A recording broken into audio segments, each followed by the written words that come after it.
Step 1, go to Harbor Freight. Step 2, buy a Harbor Freight Gordon survival hunting knife. Step 3, unbox it. Step 4, remove the set screw.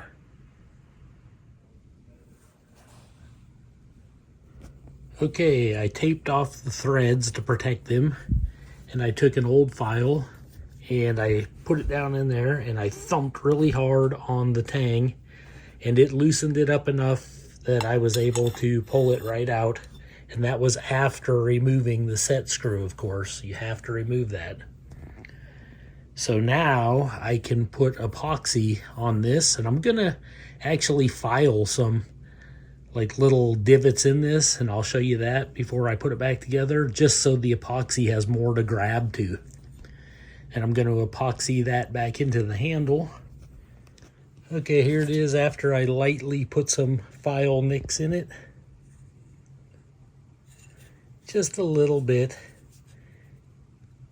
I'm hoping, and I'm going to scuff this up just a hair, and some of this, just in the hopes that the epoxy will have something more to grab to when I fill it up down in there. And of course I taped the blade off to make everything safer to work with. Okay, lightly scuffed up on the end there.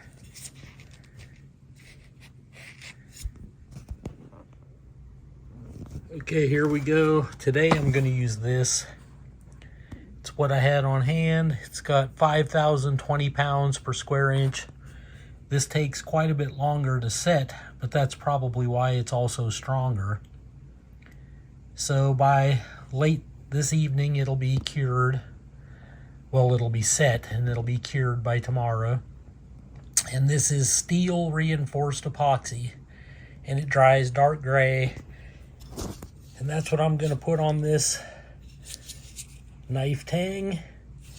And I'm going to, once it's in there and the screw, the set screw is put back in place, I'll probably fill it up with epoxy just past, like where the tang goes. That's where the tang's going to end up.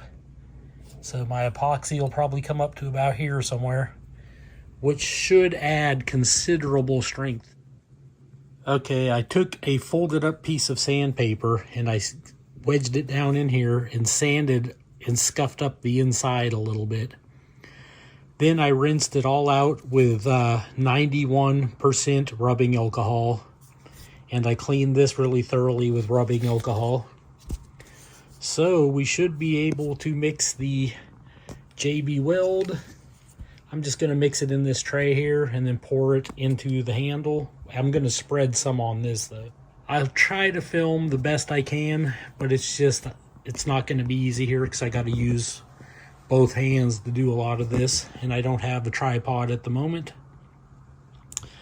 So right now I'm going to start with the JB Weld, and make sure when you put it in, you know, that's going to line up. So you got to put your set screw in right away, because it's going to actually fuse that set screw in permanently.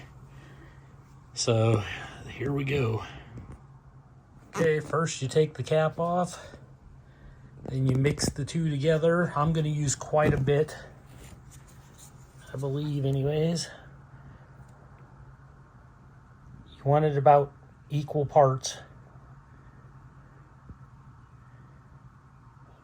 I'm thinking that should be plenty.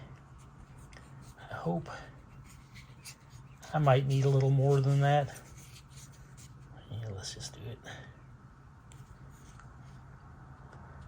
Then you put the cap back on to save what's left over.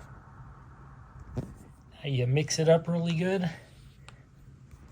Okay, I mixed this for about 30 seconds and it's ready to coat onto there, so I'm going to start doing that. Okay, you can see I just slopped that on there. It's nice and thick.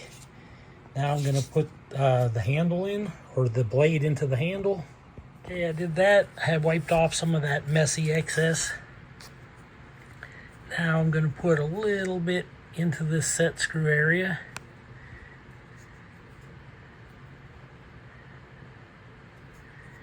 And Now I'm going to put in the set screw here. Okay, I'm going to screw that down in. Okay, that's done. The set screw is way down in there. Now I'm just going to wipe off some of this excess, and I'm probably going to put a little bit of tape along there once I get it clean, and that'll stop any of this extra from leaking out when I pour it down inside, because that's the plan. So here I go. Okay, just like so. You can see I cleaned that up and I taped it really good.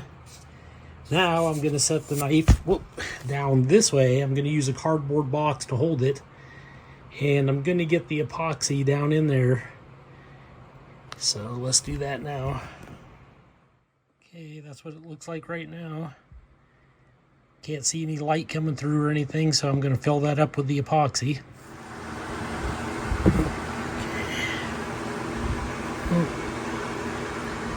See, I got to kind of push it down in there a little bit. Some of it's stuck to the sides. That's one of the reasons why you tape those threads off. But it's in there.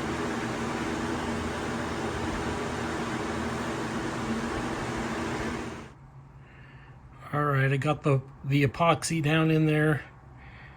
Probably going to pull some of that tape off the threads just so the epoxy doesn't fuse it to the side, but the threads are already protected, and the epoxy's down much lower, so should be good.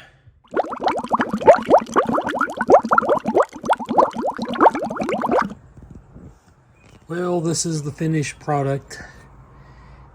I'll show you down in there. I also took a little bit of steel stick epoxy, and I made up a tiny little bit, and I put it right in that peg hole, and that's completely set. So that's where that set screw goes. So that ain't going nowhere. It's never gonna back out of there. And give me 1 second here. That epoxy was just real shiny down there, but I put a cotton ball in there and then pulled it back out just to see, and it was a little tacky, so a little bit of that cotton stuck in there. You can see some of it up on the sides, but I don't have it on the threads anywhere. So it worked. That is sealed in there now. I'm gonna drop a cotton ball down in there and then put in my little pack of survival gear that came with it, which is the little bag of survival stuff.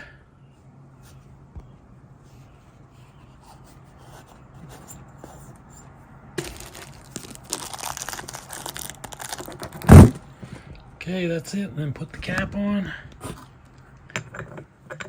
Okay, just like that. Got the cap back on.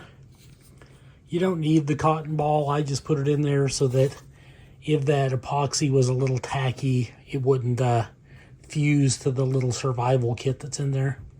And it can come in handy for some extra kindling to get a fire started if I need it. This is my second one of these Harbor Freight survival knives. Okay, this was my first one, and I did a bunch of work on it too, sealing it in. The only difference with this one is, on this one I used red Loctite, JB Weld Bond Loctite, and then I put a little bit of steel stick after that set. And down inside I used Gorilla Glue epoxy instead of JB Weld epoxy. This one came with a half bearable edge. It was nothing to write home about, but it had an okay tip on it. This one here, the tip was round. It didn't even have a point. And the blade was just terrible. And I worked on it, and I finally got a decent tip on it, and I got a barely passable edge on it. It'll just cut paper. It just fights and fights. I don't know if it's got a bad heat treat or what, but it just does not. Neither one of them take an edge very good, but this one's extra bad. But they are just for something to do can throw them under a truck seat or, you know, in the trunk of your car, like an emergency bug out knife. This blade can fall right out if you don't weld bond it in, you know. So now it's substantially better blade, $9.99. I mean, how can you go wrong? But I hope you enjoyed this video. I did the best I could with a camera that won't focus, no tripod, and it just seemed like everything was fighting me today, but finally got it done. I hope you enjoyed this video. This is Joe Doomsday, signing out.